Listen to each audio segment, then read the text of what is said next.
My name is Nicholas Bell. I'm curator at the Renwick Gallery. I'm so pleased you could join us for tonight's program, celebrating the exhibition Stage Stories, the Renwick Craft Invitational for 2009, currently on view at the Renwick at Pennsylvania Avenue Northwest and 17th Street. Tonight, Kate Bonansinga, our guest curator, will moderate a roundtable discussion between the 4 artists included in this year's exhibition. Kate Bonansinga is director of the Stanley and Gerald Rubin Center for the Visual Arts at the University of Texas at El Paso. Previously, she taught art and craft history at the Oregon College of Art and Craft, where she also served as director and curator of the college's exhibitions gallery. She serves on the editorial advisory board for Art Lies, a contemporary art quarterly, and as National Art Peer for the Office of the Chief Architect of the United States. She recently curated several exhibitions, including Hanging in the Balance, 42 Contemporary Necklaces, Multiplicity, Contemporary Ceramic Sculpture, and Equilibrium, Body as Sight.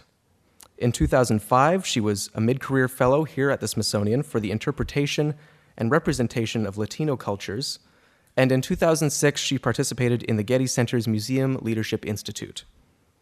So before we begin, there are a few housekeeping details. Tonight's program is being filmed. During the question and answer portion at the very end of the program, please go to the standing microphones on either side of the seating area here so that we are able to capture your questions and comments on tape. Please also silence your cell phones and any other noise-making devices you may have. And finally, I'd like to invite everybody to join us upstairs after the roundtable for a light reception immediately following the program. Please join me in welcoming Kate Bonansinga to the American Art Museum.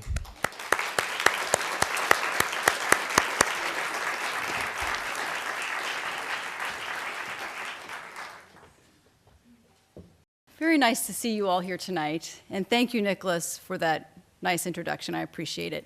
Just to give you a roadmap of this evening's session is I'm going to talk for about 15 minutes and give you an illustrated overview of my curatorial perspective on the exhibition. And then the artists and I will sit at the table and I'll ask each of them some questions and they will answer. And then after that, we'll open it up to questions from you all. So the whole evening in this space should be about an hour and a half till about 7:30, and then we'll move upstairs for the reception. So that just gives you an idea of the timeline that we're talking about. So before I begin, I wanted to thank several people, and this is not all-inclusive. There were so many people who worked on this project, and I just wanted to thank a few of them who were in consistent contact with me over the course of the past 2 years. First, I wanted to thank the curators who have been part of this project since its inception, and they include Jane Meloche, Josephine Shea, and Paul Smith.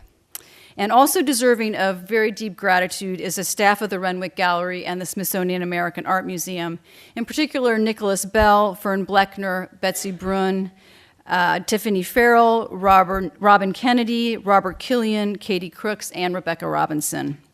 And also, my husband, David Taylor, has been hugely supportive of this whole endeavor, and I wanted to give him a special thanks. So this evening, you will be treated to a really important conversation between the 4 artists in the exhibition, Christyl Boger, Mark Newport, SunKoo Yuh, and Mary Van Cline, who I commend for their important contribution to Stage Stories. After all, without them and their art, there would be no exhibition. So I thank them from the bottom of my heart. They've been wonderful to work with. Okay, let's see if we got it. So museums can function as a place of theater, wonder, and new ideas. This self-portrait by the American artist Charles Willson Peale exemplifies this. Peale was a naturalist and a painter who in 1784 founded the Philadelphia Museum, considered to be the first in the United States. The artist represents himself lifting a curtain, inviting the audience to enter his arena. Fascinating specimens in the foreground entice us into the gallery beyond, where taxidermied animals are stacked on built-in shelves, above which painted portraits line the walls. Peale's gesture functions as a theatrical debut for our newly minted country, founded on Enlightenment ideals. Most art museums today adopt a more modernist approach to the presentation of objects, but the drama of this image is all theater, and that's the point I'm interested in making. Here are the upstairs galleries of the Renwick, and it's here that you see this modernist paradigm. Staged on pedestals, the objects are spotlit. And here's the red carpet approach to these galleries, generating huge anticipation of what is to come. Museum as theater is one underlying idea that connects the four artists included in Stage Stories. Their art not only benefits from the relatively new presentation techniques adopted by museums, it also derives meaning from the tools of theater, including costuming and props. In Sea Toy, for example, Christyl Boger represents a female figure, exposed in her nakedness, grasping an inflatable pool toy of the sort that carries the label which reads, "Not to be used as a flotation device." Her prop is just that, and would not ensure buoyancy in a crisis on open water. All of Boger's figures crouch, folding in on themselves, as they stare, posed, stopped in time, waiting. Boger applies tiny areas of gold luster and color to select fingers, toes, genitalia, and other vulnerable body parts, like insubstantial adornments that emphasize the figure's defenselessness. The artist states, quote, "For several years, my most overt ceramic reference has been to the figurine, a form associated with decoration, domesticity, and display. I use motifs of traditional China patterns that can also be read as sheer clothing. The postures of classical repose at second glance reveal gestures frozen somewhere between the act of concealment and flagrant self-display," end quote. In her studio, the cover of a book about English pottery is pinned to one wall. An image of Bernini's Ecstasy of St. Teresa and the Triton Fountain are on the other. Undoubtedly interested in exhibitionism at many levels, Boger references both dramatic Baroque fountains and palace porcelains. Mark Newport's sources are more recent and more populist. He knits costumes for characters such as Batman and Rawhide Kid, a gunslinger of the mythological American West, as well as popular heroes featured in comic books, cinema, and television. Newport sometimes wears the costumes that he knits. Here he poses as Rawhide Kid on top of a horse, a composition inspired by a 19th century Frederick Remington painting at the Clark Art Institute in Massachusetts, a place that Newport visited often when he was young. Remington was, of course, one of the propagators of the idealized frontier in our collective imagination. Newport also knits as performance, so process and product connect, and the most ordinary locale has the potential to become his stage. A child of the television age, even today the artist watches campy series like Buffy the Vampire Slayer while he knits. Television infused post-war American households with Hollywood drama and comedy. This inherently populist medium brought dramatization of all sorts to the masses. Popular culture is Newport's arena, and the characters of its narrative become the subjects of his art. Like television, knitting is more readily associated with the lowbrow than with fine art, and the artist who works with cheap acrylic yarn charts a nuanced course between kitsch and conceptualism. Recently, the artist has been knitting costumes of characters for his own. Recently, the artist has been knitting costumes for characters of his own invention.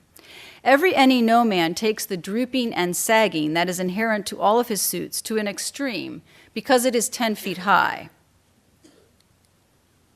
And here you see him in the process of knitting that costume. He invented a series of generic heroes known as sweatermen. Here he knits while wearing sweatermen too, in hopes that knitting will act as a positive agent in a troubled world. Sweater Man 3 is a character he adopts in the video Heroic Efforts. For this piece of theater, Newport sits in a rocking chair in an empty room, wearing an ivory-colored costume, and rocks to the pulse of the William Tell Overture, which was used as a theme music for the 1970s television series The Lone Ranger. And here Newport decides between the costume for Batman and that for Sweater Man 3 for an evening out.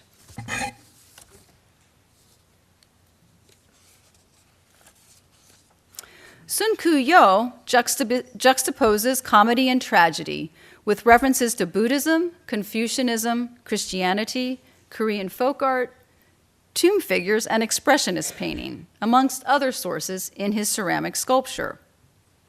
Often his works can be dated by animals that appear as primary characters. Fortune Pig was created in 2007, the Chinese Year of the Pig. This mixture of eras and traditions is similar to that employed by the playwrights of post-World War II theater of the absurd, where time, place, and identity break down. The nonlinear narratives are sometimes hopeful and sometimes nightmarish. Long Beach Summer, which you see here, is a 12-foot-high column and is an example of this. And here's another view of that piece. One of Yuh's influences is German expressionist painter Max Beckmann, who was contemporaneous with these playwrights. Yuh's compression of figures into dense compositions is an obvious nod to Beckmann. Stephen de Stabler and Jean-Pierre Larocque were also influential to Yuh in their conveyance of a sense of anxiety and weathered endurance, as are the funerary figures of the Chinese Tang dynasty with their tricolor glazes, a modest number compared to Yuh's 40 or so per piece. False Start responds to the war in Iraq. A soldier who wears a helmet and grasps a machine gun is nearly swallowed by a crowded cast of characters that includes an oversized bird that looks like a crow and is a character from the artist's imagination that he associates with mischief. Also present is a wide-faced figure with a beard and turban, waving a blood-red arm. Below him is another figure, about half his size, and draped in black from head to toe.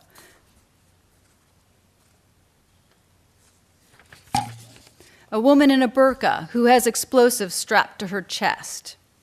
The overall scene is one of tension and the surreal, emphasized by dramatic shifts in the scale of the figures, a trademark of Yuh's work that recalls that of ceramist Viola Frey, who created human forms that are both gigantic and Lilliputian. And she has a beautiful piece at the Renwick that's on view right now. I just saw it today when I was in the gallery, so I invite you to go check it out while you're over there seeing stage stories. Turbaned and bearded figures also appear in many of Yuh's drawings on Korean paper, which often serve as predecessors for his sculptures. Here we see a bearded man next to women wearing bikinis. One holds a martini. It's this type of nonlinear storytelling and sociopolitical critique that links Yuh's work to that of the playwrights of the theater of the absurd. Here are a few images of Yuh's studio and of Athens' Winter, another monumental pillar.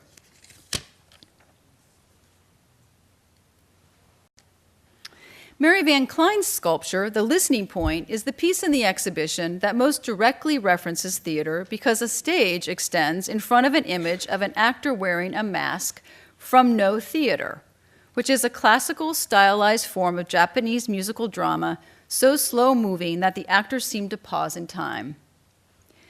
Van Cline states, I present theater in my work. There is usually a story, a scene, a stage, and lighting.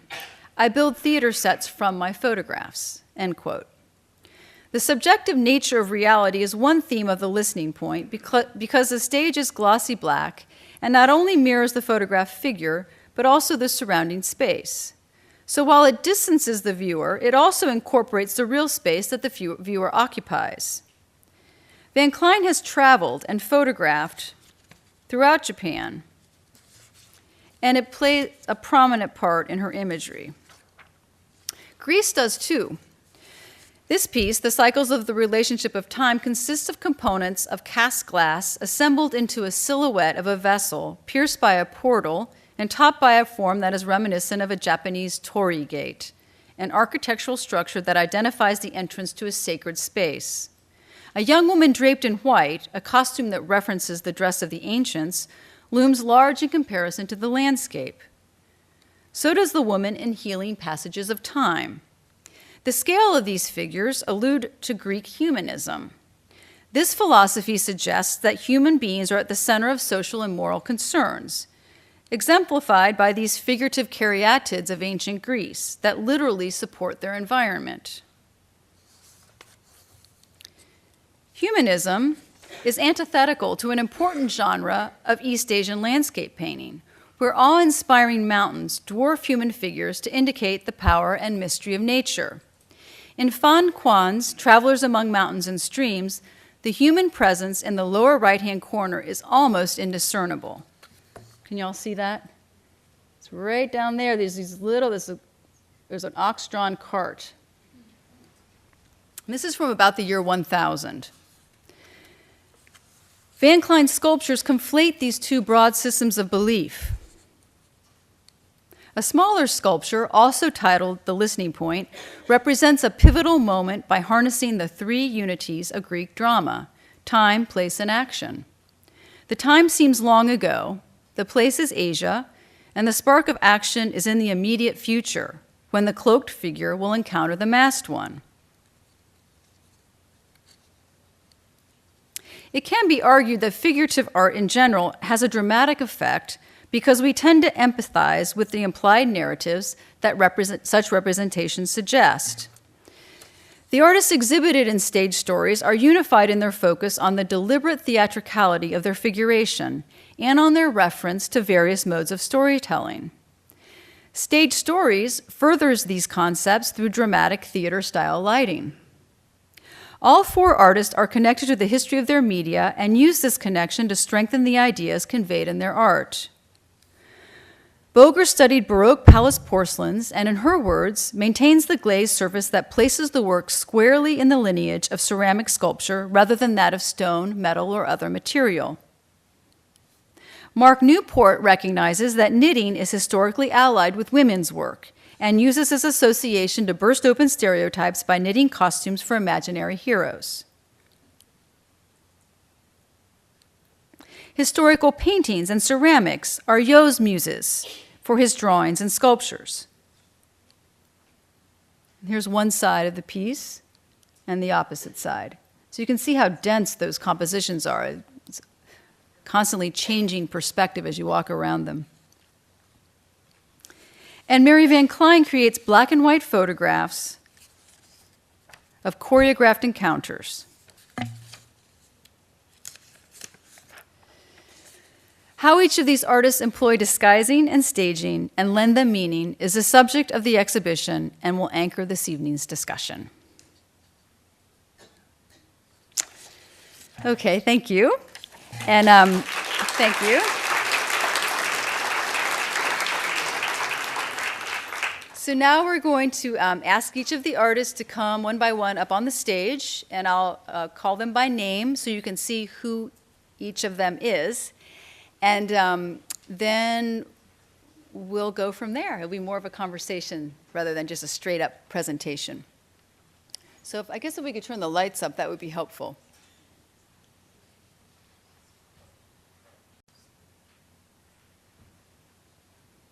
So yeah, there we go. That's a little bit better. So now we can see the audience and your reactions. So we're going to sit in alphabetical order.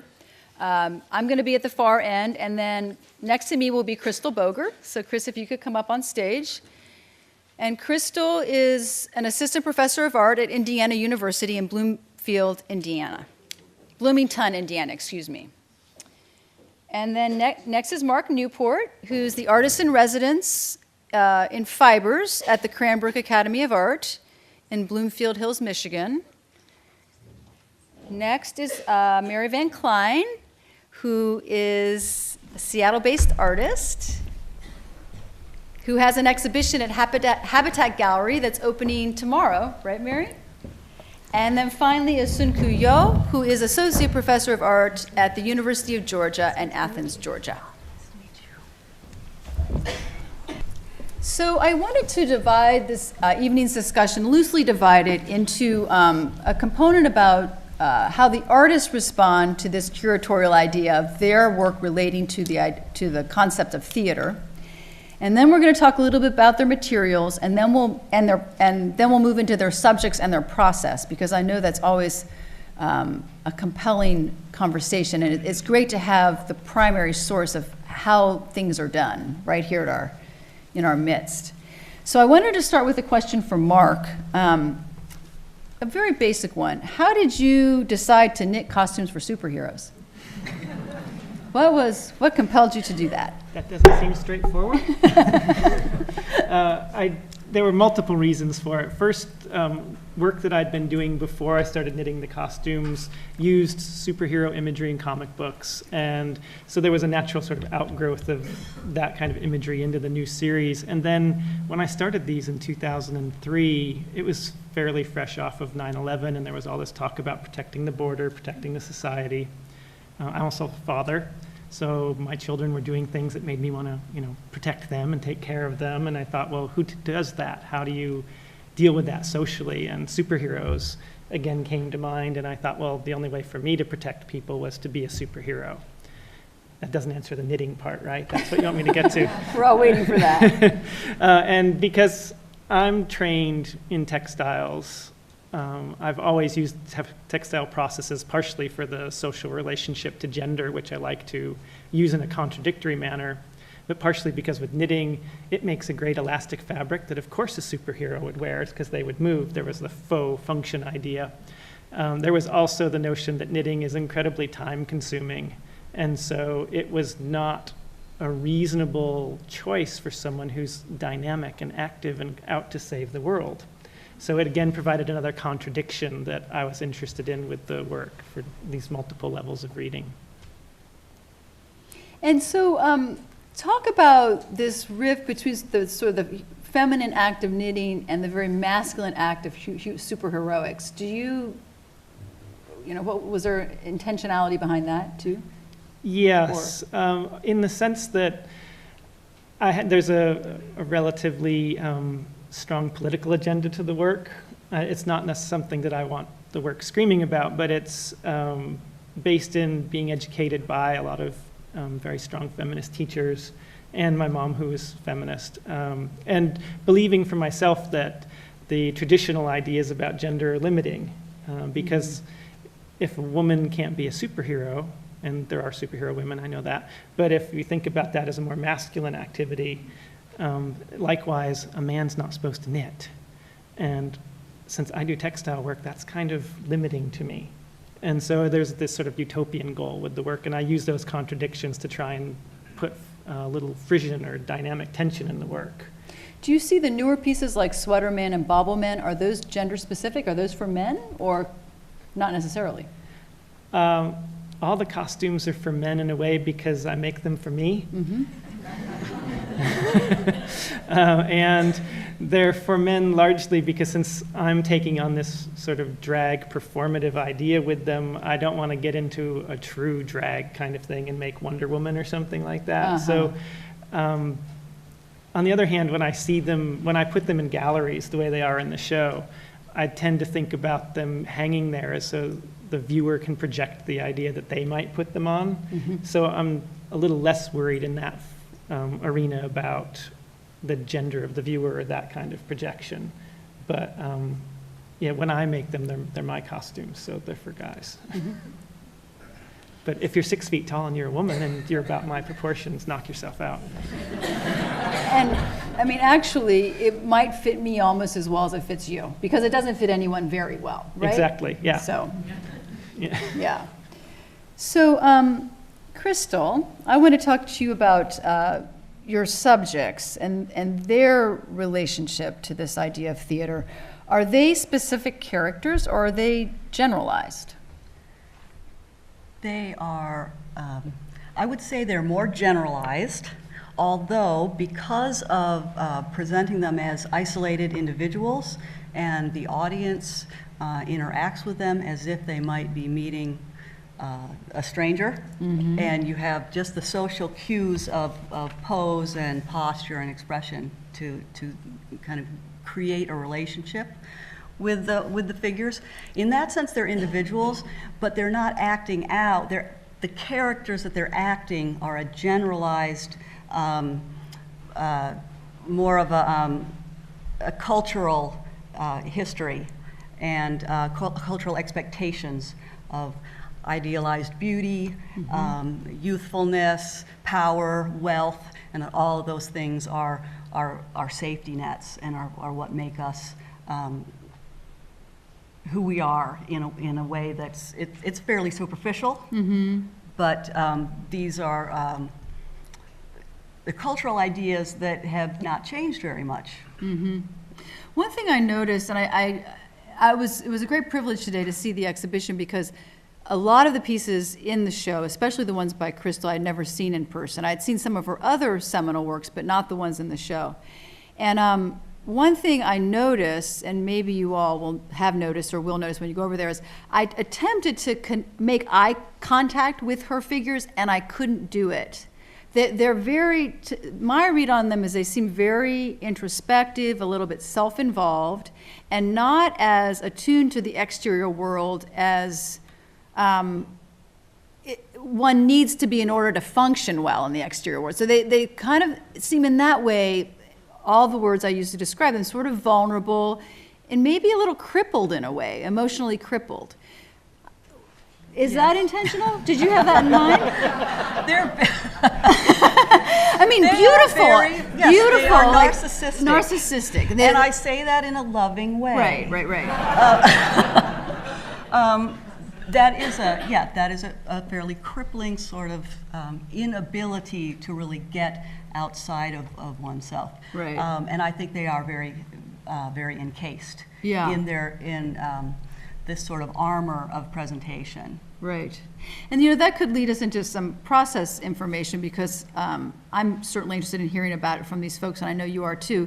But one of the things Chris and I have talked about is the fact that she uses a low-fire clay, an earthenware clay, that the glaze, instead of binding to it the way SunKoo's do, because he uses a higher fire clay and glaze, it just sort of sits on the surface, which enhances this idea of superficiality of these figures, and the fact that they're beautiful, but that beauty really only, and strong, but that really only goes skin deep. So they're kind of encased in this glaze rather than at one with it. So Chris's choice of materials is a very deliberate one. And would you like to expand upon that? In terms of glaze or in terms of clay, or the whole thing? I will expand on that. Well, the glaze is an interest. The glaze is certainly there. It's a layer of glass, and it has more or less transparency, more or less gloss, depending on how it's applied and what colorants are involved and that sort of thing. These pieces are mostly sort of ivory. There's very little color in this show, and that is a distancing. It's very difficult to really get a bead on a very reflective object, and so they are distancing in that way. It's like a shellac almost, a veneer. Right. Yeah. And clay, well, we can talk about that more later. And I think, we're going to get, we're going to kind of, one thing will lead to the next, but I think this is a nice way to segue to SunKoo, because Chris's figures are pale, and they're very pristine, and SunKoo's are very colorful and very messy and very piled on top of each other. Chris's are singular and SunKoo's are multiple. So I think we could talk a little bit about your process in thinking about that. How do you decide which glaze to pile on top of which other glaze, which character to put next to which other character, how to title your pieces? I think that's in 5 minutes or less. Long story. I can talk about overnight probably. it's about control and uncontrol about my glazes, actually. As an artist, if there's a two, different path I can go. One I really, want to go. One I don't want to go. And color was my choice, which is, I don't want it to go. But as an artist, I don't want to miss that opportunity to use color, so I choose that, direction intentionally. So if I can experience those, and I just, sick and tired of color, then I can go back to my favorite directions. And so I'm using 40 different glazes. It's many layers, maybe some of them is 10 layers. And there's no, way you can control that. So I just, just let go of that control and see what's going to happen. What's the important thing is, to me, I think, most of the artists try to control more and more. But I'm using uncontrollable, aspects or elements in my work. So I can have one more than the other artists, I guess. So that was my, idea about color, actually. But I love that, Tang Dynasty, the runny glaze, which is, that's definitely uncontrollable. They don't know what's going to happen until they open their kiln, probably. So that's probably different things you can see. So one of the great treats of the exhibition is that there's an educational gallery where you can touch artwork. So SunKoo sent a piece, a very large piece, that when you look at it at first, it looks like it's perfect. But then you look inside and you can see that there's a broken area. So I'm wondering, how often does that happen to you, talking about control and lack of control? How often do you lose work in the firing process, which it looked like that was the case for that piece. Is that right, or did you drop it? It's a half and half. That's a sacrifice. If you can get something beyond your imagination, sometimes extraordinary, you find one. Mm-hmm. But, it's a half of them is another way of surprise, that cracks and slumping and, but to get really good one, probably I can throw them away, 50% of them. 50%. Yeah, that's, I think, as my choice, some of them can be good, some of them can be really bad. Mm-hmm. But I accept that. At least, I can get 50%. Maybe I can make 200%. Then any other artist may equal it out, even it out. Mm-hmm. So, that's my idea. Then, I don't know. The clay is the material. You can be really prolific than any other material that I think, So stone is really hard to carve it. But clay is flexible, and you can make, work whatever you want in a short time. And, I can make lots of work into, clay than any other, material I can think about. That might be because you're really good at it, though, right? I think that it has its own challenges. Yeah? No? I don't know.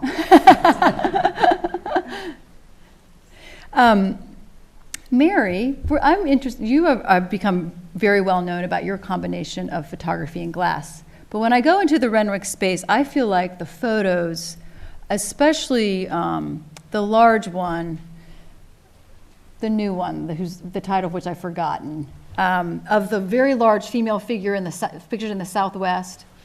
That to me, it seems like image is paramount in your work. And I was wondering if you could talk about the way you combine form and image, and if perhaps image is becoming increasingly more important to you, or if that's just something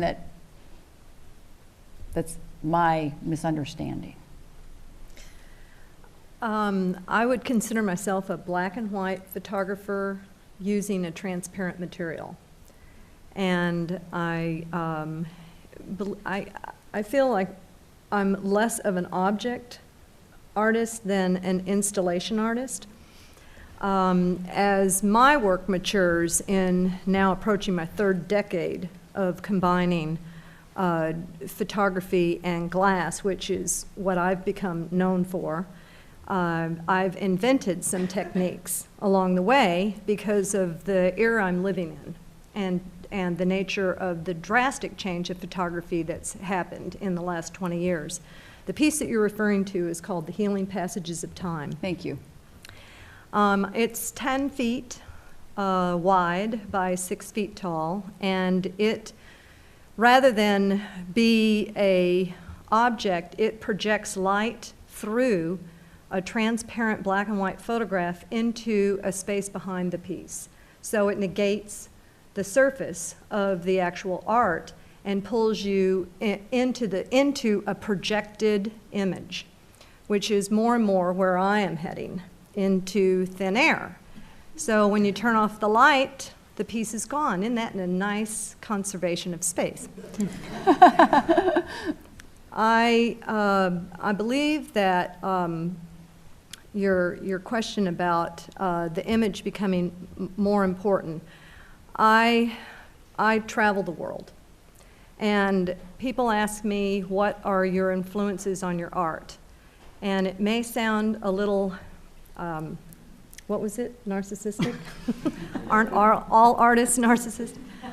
I believe I'm less influenced by anything other than what any other photographer would be. Where I become more, where my personality becomes more into my photograph is that as I travel the world, I edit the world through my Hasselblad camera, which is lovely because it's got its own little projected glass screen that you look down into. And then I invite friends of mine, family, my brother, who's sitting in the front row, to come and be a part of my sense of theater and stage. And sometimes they show up in outfits, sometimes they are draped in a timeless type of reference to clothing and integrate that into the landscape. So I'm living in my own little image world and moving through my own sense of time, trying to document my own sense of aesthetic and telling my own personal narrative, which certainly has to do with the psychological aspect of the healing of time. The process of photography stops time altogether. Thank you. That's great. So you're very cognizant and aware of the passage of time and trying to capture that or tell that story or reflect upon that. I integrate the figures into the landscape because the landscape, well, you did get the, there is a passing reference to, Japanese Buto, which theater. is Yeah. Well, that's two different things. Buto is a modern dance form in Japan that started post-World War 60s, and it's very notorious for very slow movement, so that the landscape moves as fast as the figure within it. You cannot tell that anything is going on in Buto dance. And it's quite remarkable, actually, if there's any opportunity that you have. It's full of angst, it's full of expression through lack of movement. So I find an affinity toward that. If I was going to be influenced by anything, would be, and the form which you mentioned, referencing staging, you were particularly talking about the Listening Point, which is a very large installation that has a 6-foot-high photograph in it, but the piece pushes out into the room with black reflecting glass. I think you showed it twice. That was commissioned by the United States Information Agency, which is now gone. But it was commissioned in 1993, which took American artists abroad to American embassies abroad, went to 13 different countries in Southeast Asia. It was meant to travel.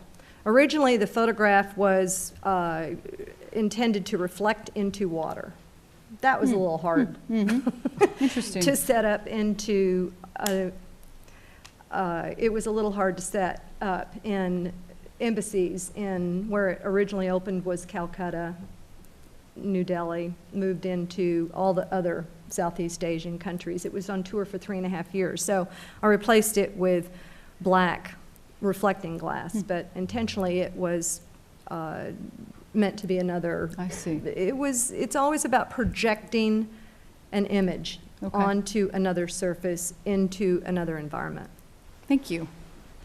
So I wanted to get, SunKoo, I think of all the artists, and I mentioned this in the gallery talk today, I think of all the artists who are sitting up here, is probably the biggest stretch to talk about your theater in reference to your work. And I'm wondering what you think about that, the fact that you're being discussed under this umbrella idea of you sort of staging your work on those nice pedestals that you create. One piece has hand grenades in the side. And also the fact that I'm referring to them as casts of characters. And I'm wondering, first of all, what you think of that. And second of all, who are these characters? I know that we've talked about them coming from Korean folktales and maybe some from your imagination. I wonder if you could expand upon exactly who these people and animals are. So my actually work about, it's my kind of, it comes from inside of me actually. My works means somehow transform image inside of me to, tangible three-dimensional sculpture. And it's not linear, story you can find in my work. There's maybe dozens of different stories there. It's kind of multiple story, interwoven stories. So it's kind of absurd to understand. And sometimes the title is so personal, and you're never gonna get a clue. It's irrelevant to the piece, the title, but the process of what I completing my work is it's really somehow connected to or similar to the elements of theater, I think, and it comes from me actually. Then when I draw my drawings with the brush and ink, very intuitively and also spontaneously I draw. Then that drawing, I think, contains lots of my concern, conscious concern or unconscious concern and relationship of my, life through the mundane my life, and that becomes kind of scripts, and I choose those images, then put it on my wall, and studying and contemplating and waiting until it tells me somehow, or I can feel something, I can make that work. So I choose specific scripts from my wall, and I start to make something happen. And the process to making this, it's still two-dimensional images. So to create three-dimensional images without front or back, I have to kind of create space and be playful. And once I have idea, it's a really constructive, process.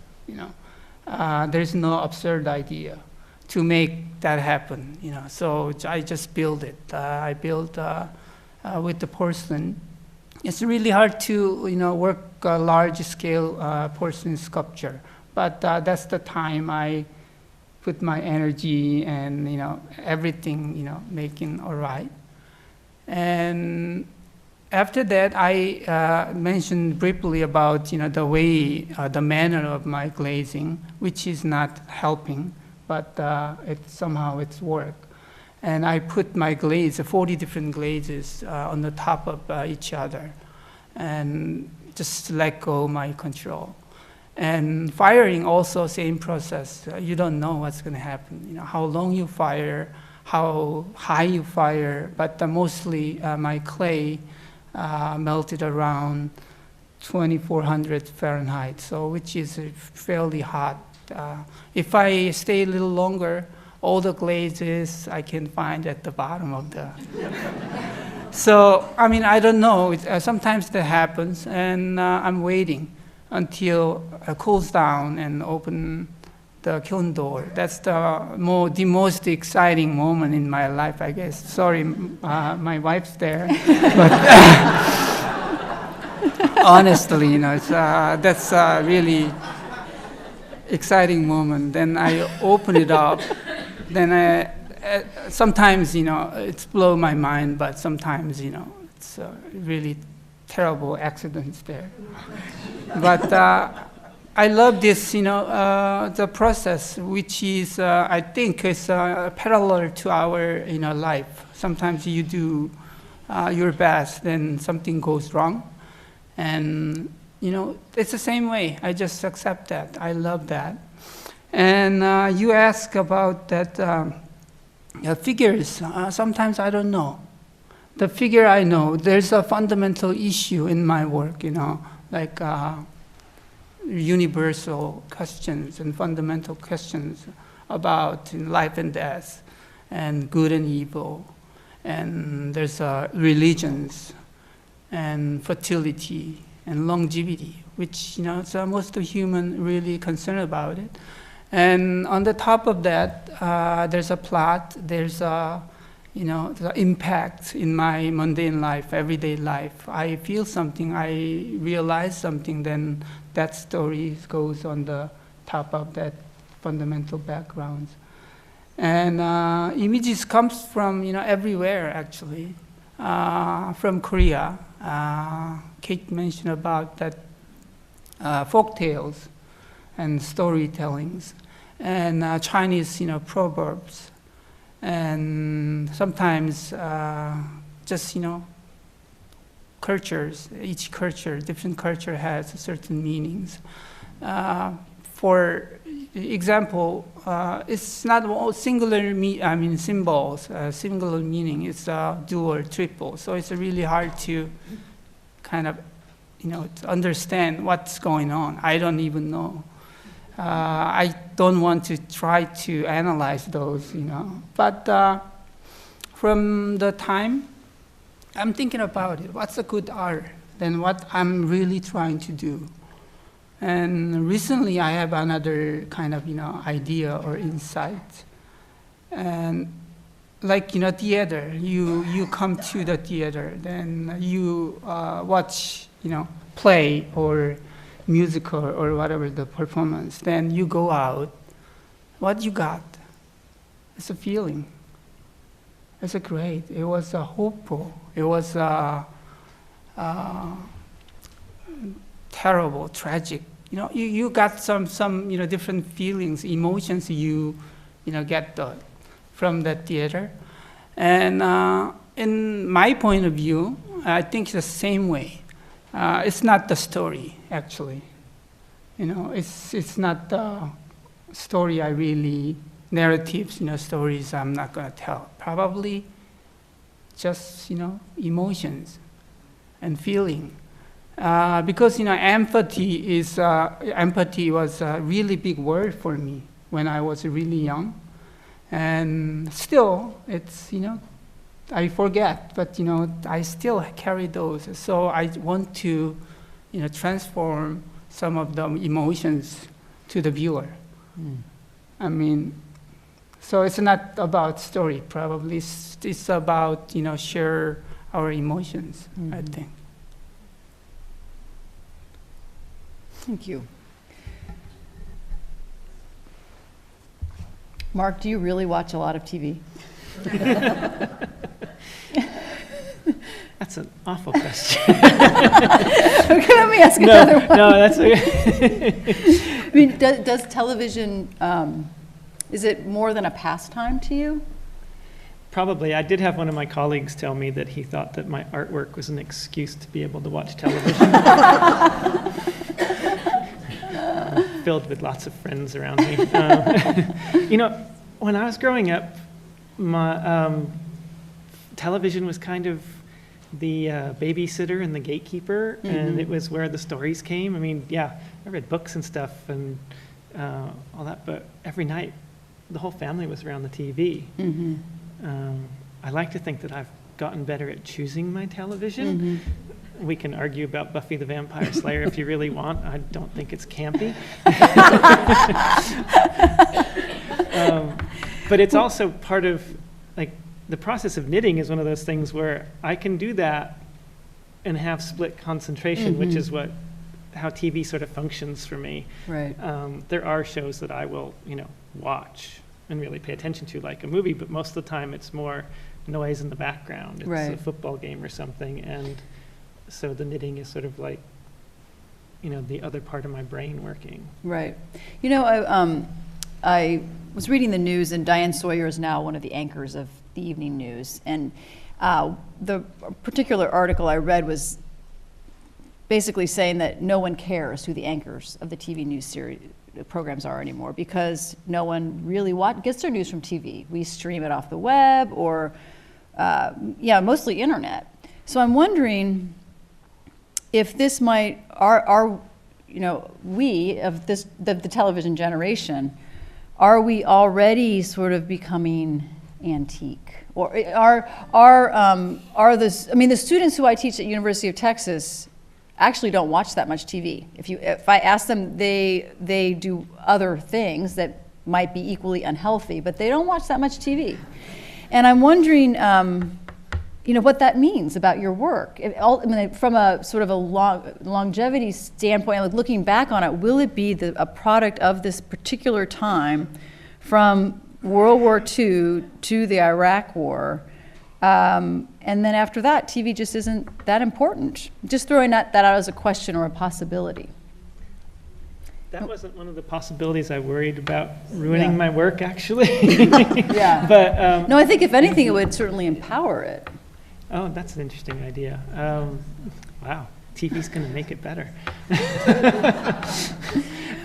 Because you were a kid when, as you said, TV was the babysitter, and it has such an impact on you that you, as a professional artist, decided to make it the subject and the driver behind your artwork.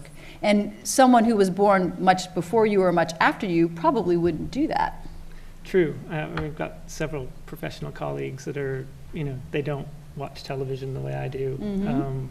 So you are still watching TV? Oh, heck yeah. Yeah, just finished watching The Wire on DVD. For me, the work actually might happen in front of the TV, or it might happen with the public radio going on. And there is a study there, because certainly Buffy or some those other shows deal with heroes and those kinds of stories, but the work, the images and the ideas come as much from the technique of knitting and what that can offer, and how it's got a very particularly charged gendered association, literature and comic books, and sort of the understanding of how those act as sort of gateway role models for how they did for kids. The comic books have changed a lot too since I was a kid. Now adults read them and collect them. So there's a lot of shifts there, but my ideas more now come from the ideas of who I am and what my techniques offer to me and how that fits within society. Certainly TV reflects that back, but Great, thank you.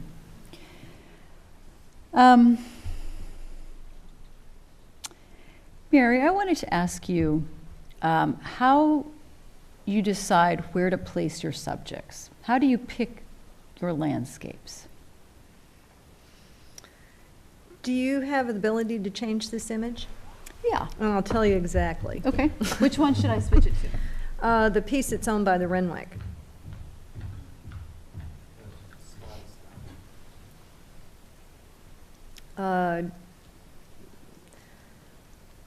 When I was in, I got a NEA, this piece right here. This is a really good story. When I got an NEA grant and then got nominated to get a Japan-U.S. Friendship Fellowship, which is a remarkable grant. Sent me to do nothing but have a sabbatical for 6 months. It turned into 5 years. And I took a camera for the length of the 4 islands of to Japan and didn't make any artwork, but just played at being able to work with black and white photography. This was probably, if I was going to be put into this curated show called Stage Stories, this probably would be the best example, because we got in trouble with the Japanese police doing this particular photograph. And the witness is sitting right there in the front row. So your tax dollars paid for me to be able to take Japanese language for 1 year, but it wasn't good enough for me to get out of trouble with the police climbing up on top of a historic Japanese temple with 2 of my the very close people in my life. The one on the right is draped in white. That's my brother. And the one on the left is one of my oldest friends. I've known him for like 35 years. He came to Japan. We were just hanging out. And, you know, it seems a little strange that people should walk around with sheets that are white and cloaks of black capes, but we're a strange family. And I think in some respects I don't, this was most certainly one of my favorite photographs that I've taken in 35 years, because it was a sense of photography. Nobody really staged themselves. We held our own little personal emotional play, and I documented it along the way. So we had a little crowd behind us. They were trying to figure out, the police came up because they thought we were taking a film. And everybody in Japan has cameras that go like this, where they take a snapshot. And I was holding a Hasselblad that goes like this and looking down. So they couldn't understand that this wasn't a movie camera. But so to answer your question, it's really who will stay still long enough for me to snap their picture. It's usually very close friends or family. These series of images were taken with the figures in the landscape. There's some photographs in the show where I actually superimpose the image into the landscape. But I feel these are more personal in nature. I was there, they were there, we all, not unlike theater, collaborated together to put together an image that I felt was striking, and they felt that too. Now, one footnote, I just looked at my Google page before I came here, and this piece is, scarily enough, on the cover of the newsletter for the Homeland Security. Why? Well, we're still trying to figure that out, but, and I've had 3 or 4 people read it, and they're discussing it, and you should look it up, because you tell me, is it a good thing or a bad thing? But it's a little nerve-wracking for me, but I think what it did is promote discussion. And that's what the article says. What do you... Are they crediting the Renwick galleries? Correct. We'll go there? Yeah, yeah. It says at the Renwick, which, nice institution, by the way. That's what it said.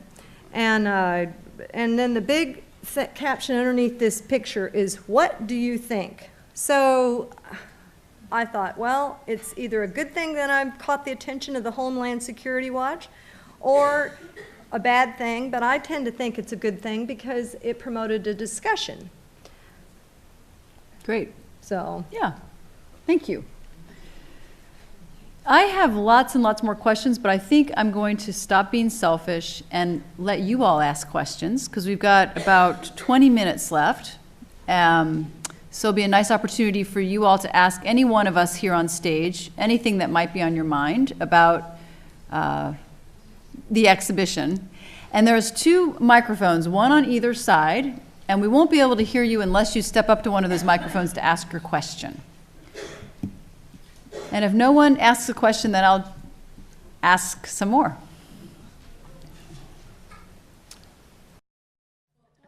Inflatable toys and what you've painted on the figurines as well. Well, a lot of the, there wasn't a lot of painting on these. There's fairly minimal sort of decal work and things that come from China patterns mostly. And so it's sort of just a superficial decoration. The gold on the fingers and the genitalia, I think of that as kind of a bejeweling, but also in the way that you might have a gold top to the teapot or something. It's also insignificant. It encases fairly sensitive areas, which is kind of numbs them. So I think of it in that way. The inflatable thing started when with a piece called Offshore, and I was really thinking about offshore banking. It was an article that I read, and you know the idea that we can shelter ourselves, that we can protect ourselves with our wealth, with our culture, with any of the things that we really hold dear. When we know that things are always kind of transient, and so that's where the pool toys came from. That and the dolphin type of imagery, you know, those are our sort of the little sea monsters, and they're fairly innocuous. So. Thank you. I think, first of all, I just wanted to thank you so much. I was so moved by this exhibit. And I think part of it was because it was very inclusive. I think we can oftentimes go to museums and just feel like this is so obtuse. There's no point of entry for me as a viewer. And in fact, it's almost like the artist went out of his or her way to do that. And I've thought a lot about that, and I wanted to ask you, I think we've come to this sort of painful point in society where we don't see art as essential. It's the first thing to get slashed from school curriculums, and I think we're slowly working, or maybe rapidly working ourselves to a point where it doesn't, where we don't value the weight of it. And I would love your perspective on how we can make an ideological shift away from that towards how essential it is. And like what you were talking about, Mary, of how it is a reflection back on society, and that how can we get to a point where it's reflecting back maybe something that's not depressing and that says more about where we are as an artistic community, both locally and also, I guess, globally as well.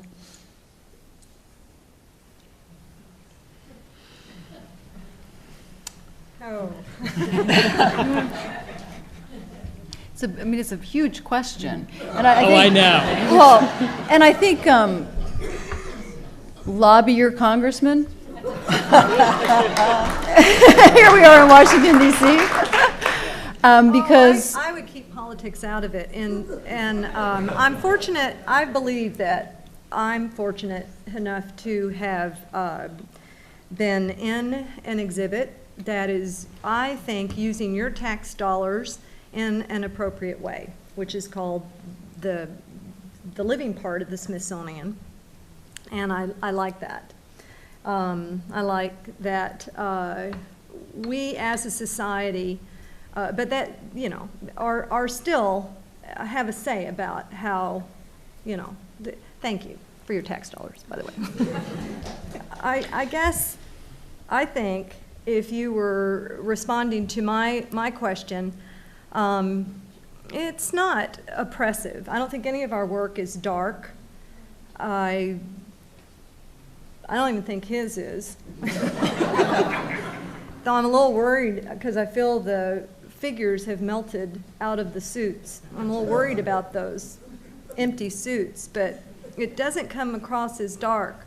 I agree with you that as an artist that has worked specifically in one field, not even counting another field, for 35 years, I have watched continually fantastic organization after fantastic organization be put out of the picture due to politics. And Well, I think don't know. what I meant by that is I think it really starts with education. You've got to start young, and you've got to teach kids that art's important.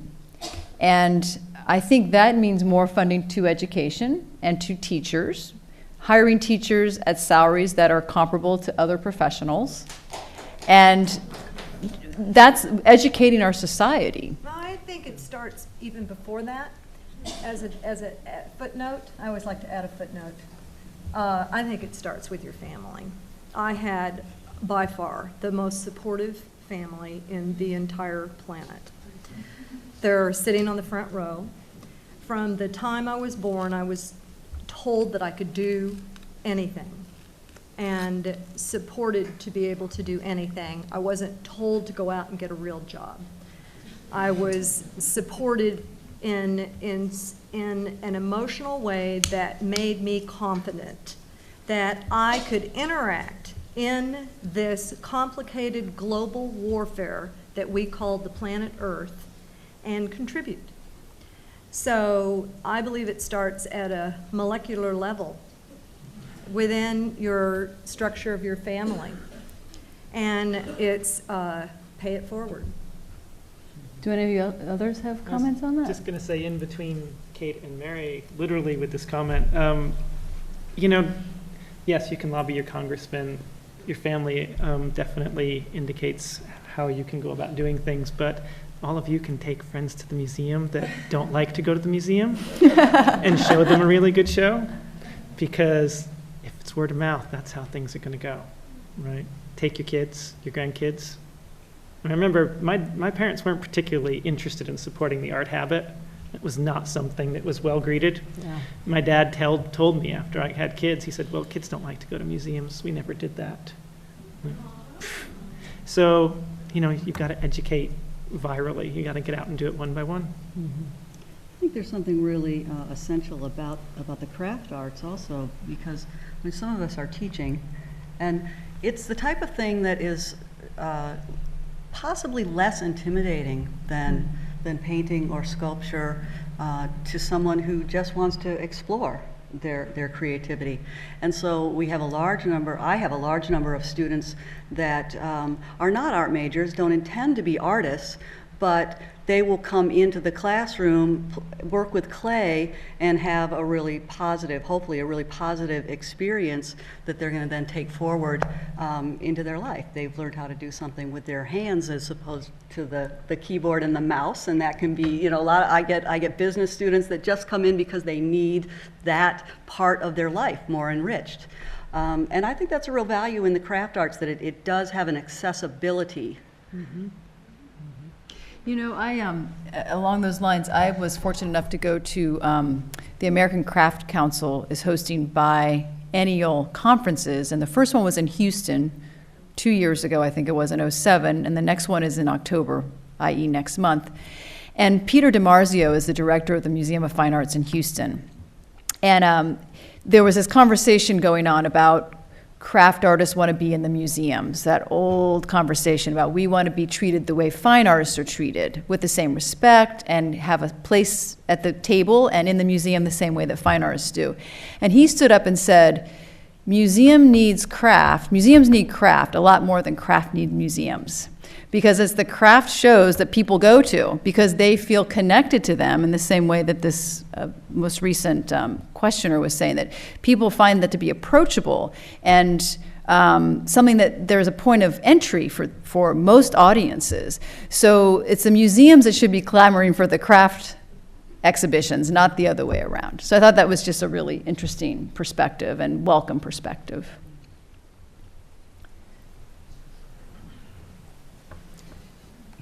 Run, Jane, run. Your co-curator's gonna.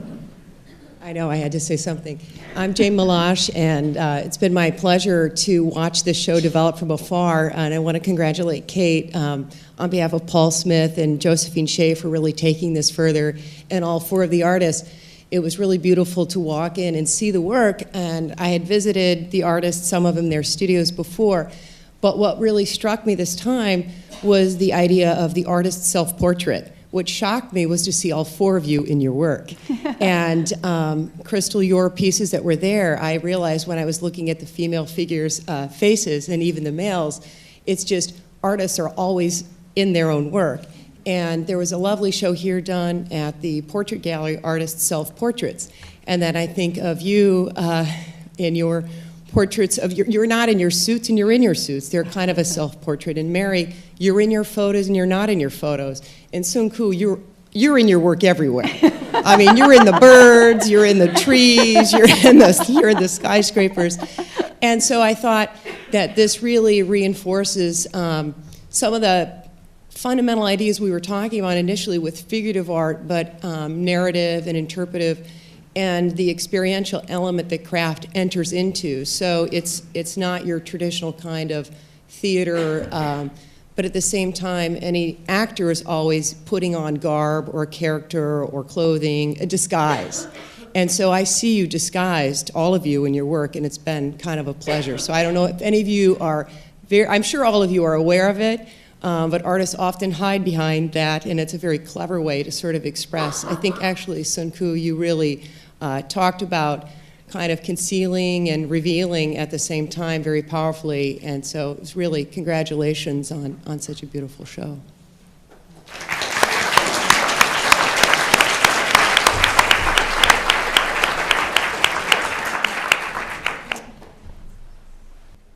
Well, I want to thank you all for coming. It's been a really enjoyable conversation, and please join us for refreshments in the courtyard right now. See you all out there.